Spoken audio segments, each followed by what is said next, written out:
شیعہ ہمیشہ پیسے موڈ میں رہے، شیعہ کبھی بھی دہشت گردی کی طرف نہیں آئے۔ ہاں یہ بات ماننے والی ہے، لیکن یہ لوگ مجبور کر رہے ہیں، یہ مجبور کر رہے ہیں۔ لیکن میں آپ کو بتاؤں جتنی ان کی تربیت ہے نا، صدیوں کی پرسیکیوشن ہے، اور ان میں وہ جو سمع و طاعت کا نظام ہے نا مرجے والا،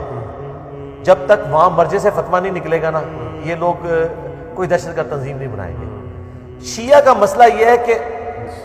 ان کو ڈیویٹ ہونے سے بچانا بڑا آسان ہے۔ ان کا ایک بڑا اسی طرح ہے جیسے عبد القادر جیلانی قبر سے نکل آئے نا تو بریلویوں کی کیا حالت ہوگی، یا امام حنیفہ قبر سے نکل آئے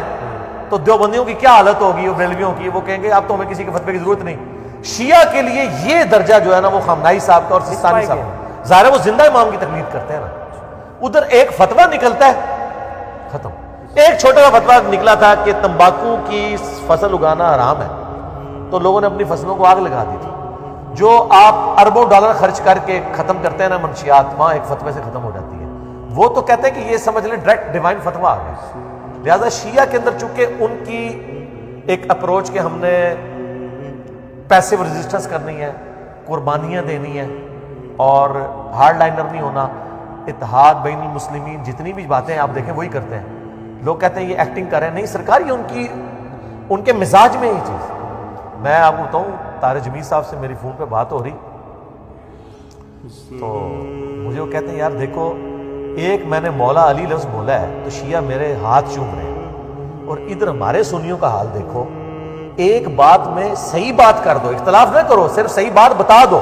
حدیث تو سنیوں کی تھی من کنتم مولا فہذا علی مولا، صرف اقرار کر لو۔ تو یہ ہمیں سنیے سے نکالے ہوئے ہیں، اور ان کا حال یہ کہ ہم نے ایک بات میں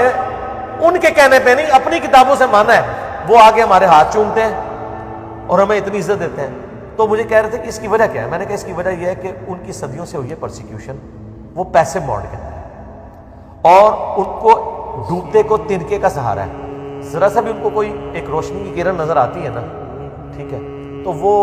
عقیدت کے اس لیول پہ چلے جاتے ہیں۔ تو یہ ایک اتنا پازیٹیو پہلو ہے، یعنی میں سمجھتا ہوں کہ شیعہ کا سب سے بڑا ایسٹ یہ ہے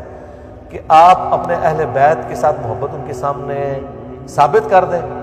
سرکار وہ اپنی جان بھی دینے کے لیے تیار ہے آپ کے لیے۔ چاہے آپ یہ کہیں کہ مزار گرا دو، چاہے آپ کہیں یا علی مدد کہنا شرک ہے، تو کہ نہیں مولا علی کا دفاع کر رہا ہے۔ دیکھ لیں آج بھی محرم کے دنوں میں سب سے زیادہ ویڈیوز میری شیئر ہو رہی ہوتی ہیں، حالانکہ میرا توحید کے بارے میں کتنا سخت سٹانس ہے، اور اسی طریقے سے اور عقیدہ امامت کے بارے میں بہت ہارڈ لائنر ہوں، لیکن انہوں نے ایک خوبی پکڑی کہ نہیں اہل بیت کا دفاع کر رہا ہے، باقی چیزوں پہ کمپرومائز